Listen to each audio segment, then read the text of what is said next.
Hello, नमस्ते। मेरा नाम धनेंद्र कावड़े है और आज के एपिसोड में आप सभी का स्वागत है। पिछले एपिसोड में हमने बात की थी अभिनय के 3 महत्वपूर्ण तत्व शरीर, मन और आत्मा यानी भाव के बारे में और उनके रियाज के बारे में। आज हम इसमें एक और एडिशन करते हुए बात करेंगे शरीर की सहजता के बारे में।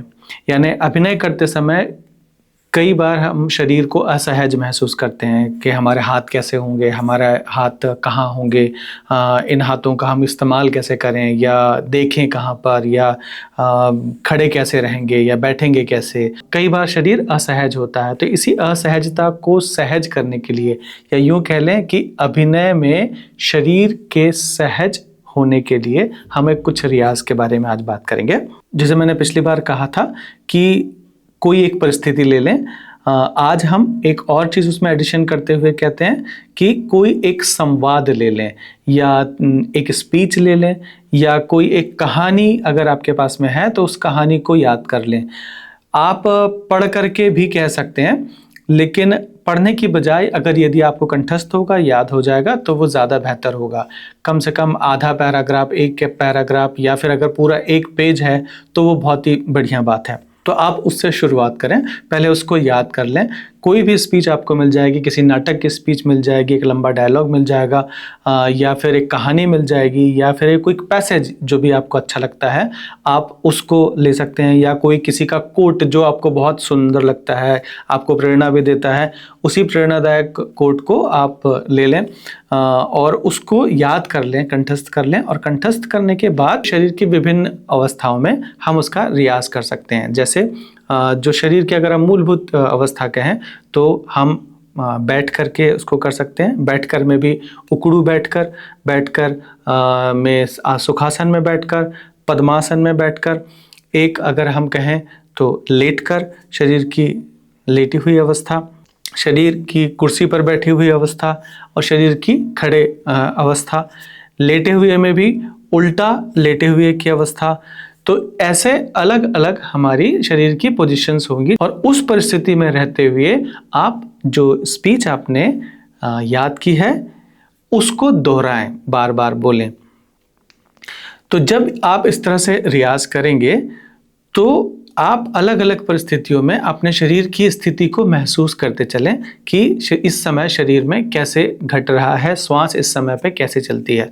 तो ये 2 ऑब्जर्वेशन के साथ में आप विभिन्न परिस्थितियों में खड़े होते तक के ये अलग अलग तरीके से इसको कर कर देखें। कई बार वो पूरी की पूरी स्पीच आपने उकड़ू बैठ करके बोली है, पूरी की पूरी स्पीच आपने पीठ के बल लेट करके बोली हुई है, पूरी की पूरी स्पीच कई बार चित लेटे हुए आसमान की तरफ देखते हुए पूरी स्पीच बोली हुई है, कई बार वो पूरी स्पीच एक जगह पे खड़े खड़े ही आपने बोली है।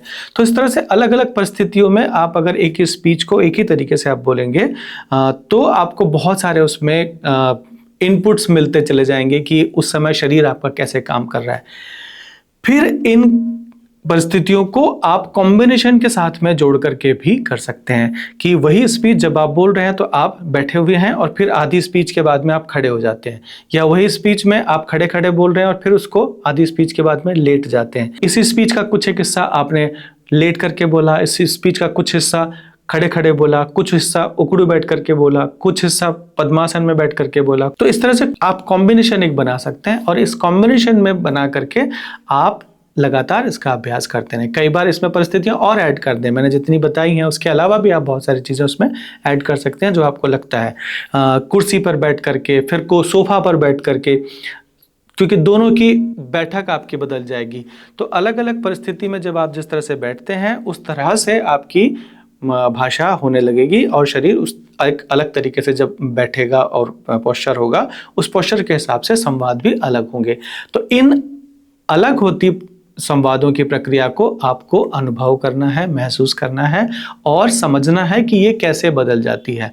तो इसमें बहुत सारे राज या बहुत सारी चीज़ें आपको समझ में आएगी कि कैसे आपका शरीर काम कर रहा है, और इसको आप बराबर लगातार अलग अलग परिस्थितियों में कभी खड़े कभी बैठ के करते चले जाएंगे तो शरीर अपने आप सहज हो जाएगा कि आपको कहाँ किस जगह पे किस तरह से अपने शरीर को लेकर के जाना है। तो वहाँ पर कभी ये कन्फ्यूजन नहीं रहेगा कि अरे मुझे यहाँ खड़े होना है या बैठना है या हाथ उठाना है या हाथ गिराना है। आप कई बार सिर्फ एक हाथ उठा करके भी सारे डायलॉग को बोल सकते हैं कि या पूरी स्पीच बोल सकते हैं कि एक सिर्फ उंगली उठाई और उस उंगली के इर्द गिर्द सिर्फ एक ही जेस्चर के साथ में आप बोल करके देखें कि वो कैसा महसूस हो सकता है। बहुत वियर्ड भी हो सकता है, बहुत अजीब भी लग सकता है कि ये कैसे है, लेकिन कई बार वो बहुत पावरफुल भी हो सकता है। तो इस तरह से शरीर के साथ में आप स्पीच को बांध लें और बांध करके उसका रियाज करें।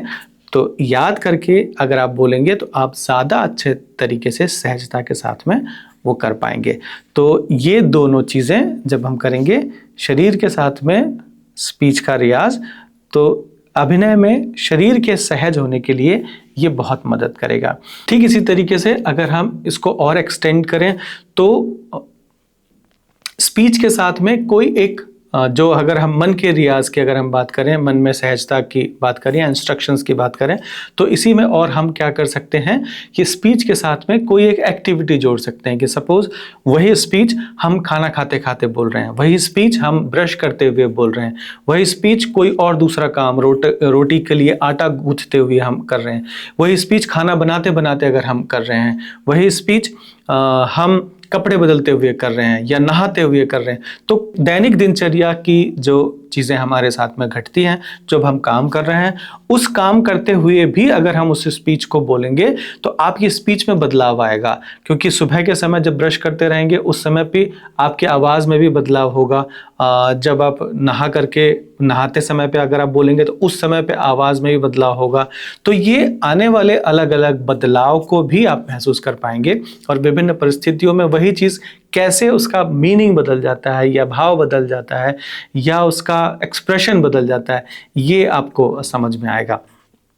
तो ये दो तरीके से हम एक स्पीच का रियाज कर सकते हैं। और तीसरा एक और रियाज हम इसमें जोड़ दें भाव को लेकर के।